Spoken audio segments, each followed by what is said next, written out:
In the other short presentation in this unit, I pointed to some basic aspects of plotting and how it's been complicated in the 20th century by writers who have tried to move beyond a sense of linear plot where a story can be easily diagrammed.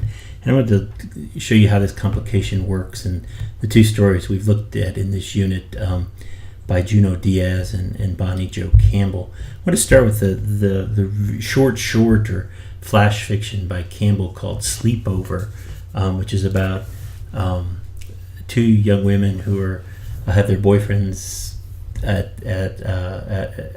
the house, and they're making out, and when one's mother comes home, and you have this kind of creepy moment near the beginning of the story where one of the guys turns to the girl and says something that's kind of strange. The story begins, Ed and I were making out by candlelight on the couch. Pammy was in my bedroom with Ed's brother. She wanted to be in the dark because her face was broke out. We were wishing your head could be on Pammy's body, Ed said. You two together would make the perfect girl. I took it as a compliment.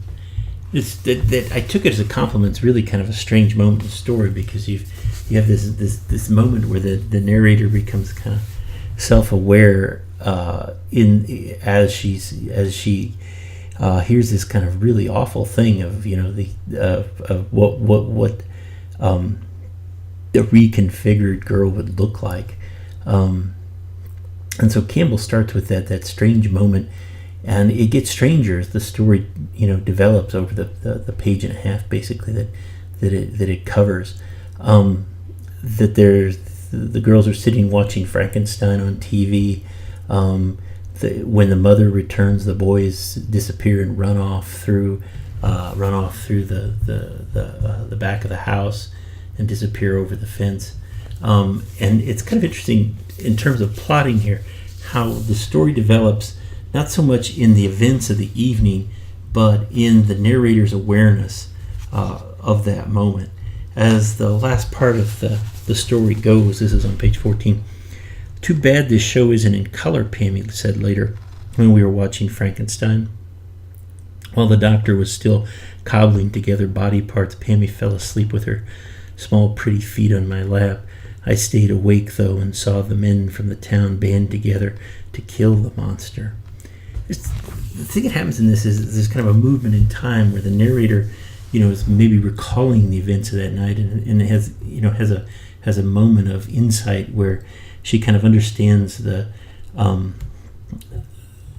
ways the stories begin and end here, right? There's this implicit connection between sex and horror that comes out in not only in the reconfigured body that she's watching on TV in the Frankenstein movie, but in the boys in Ed's comment that they would like to remake the girls so that they can remake the perfect girl.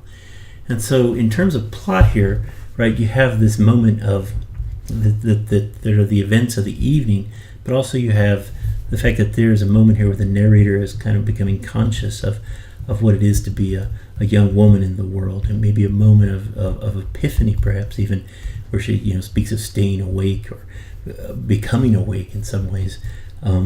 It may be a moment here where she's thinking about this later in her life, where this is a memory where she begins to understand the kinds of inherent violences that surround women in the world.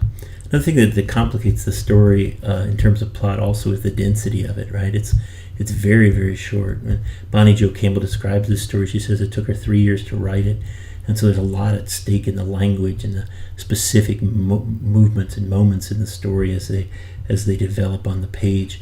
So you can think about how plot, as it becomes concentrated in this, the short form or the flash fiction form, how that density adds to the plot's tensions as they develop on the page.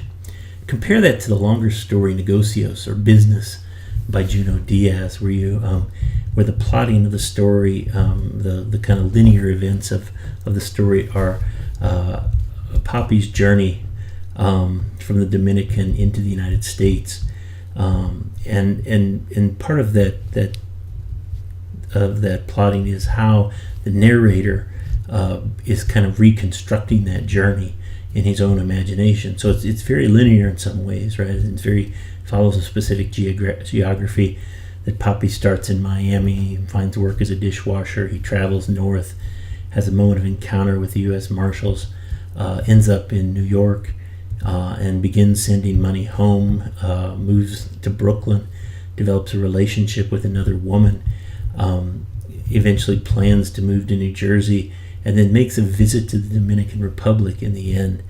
But now how that journey plays itself out in the narrator's imagination may be the real tension here, right? Whether he sees his father's journey as one that has a specific focus to it, or whether it's just a case of drifting through the Americas. He notes, and this is in pages 196 to 199, that his Poppy's resolve scattered like leaves in the end. He never visited us. And so the question of who Poppy was to the narrator gets very kind of comes apart as he tries to reimagine his father's journey within the Americas. One of the things that's kind of interesting in terms of how you see the story within the larger collection by Diaz is, how you read the character Junior versus, as this narrator in the story, it's not Poppy's version of the journey, right? It is his son's version of the journey, particularly as the narrator tries to recapture or recollect or reconstruct his father's journey to North America, from the Dominican Republic to the United States from the Dominican Republic. So this really kind of curious thing happens in the plot of the story. You have an absent father, right, who is in a lot of ways silent to the narrator, versus his mother's presence in the Dominican Republic, she's there, but she is marked by silence as well. As the narrator will say on page 166, one woman's silence was a serious thing, and it kind of defines their lives and growing up there. But it's the father's story that he's trying to recollect and tell. And you can think about how you maybe try to recollect or reconstruct your own parents' journeys and your own parents' stories here, as legends, family legends. What are the tensions that are present as you start to kind of realize who your parents were, who your family members are in their own journeys? Are they the people you expect them to be, or do they sometimes become others? And that's where some really interesting tensions start to happen in this story. What are the complications of a life of displacement in the Americas and drifting there, which he narrates on pages 207 and 208 at the end of the story. At the bottom of 207, I decided to go home December. He had left in December. The company had given him a 2-week vacation, which Nilda knew nothing about. He drank a cup of black cafe in the kitchen, left it washed and drying in the caddy. I doubt if he was crying or even anxious. He lit a cigarette, tossed the match on the kitchen table, and headed out into the angular winds that were blowing long and cold from the south. He ignored the convoys of empty cabs that prowled the streets and walked down Atlantic. There were less furniture and antique shops then. He smoked cigarette after cigarette and killed his pack within the hour. He bought a carton at a stand, knowing how expensive they would be abroad.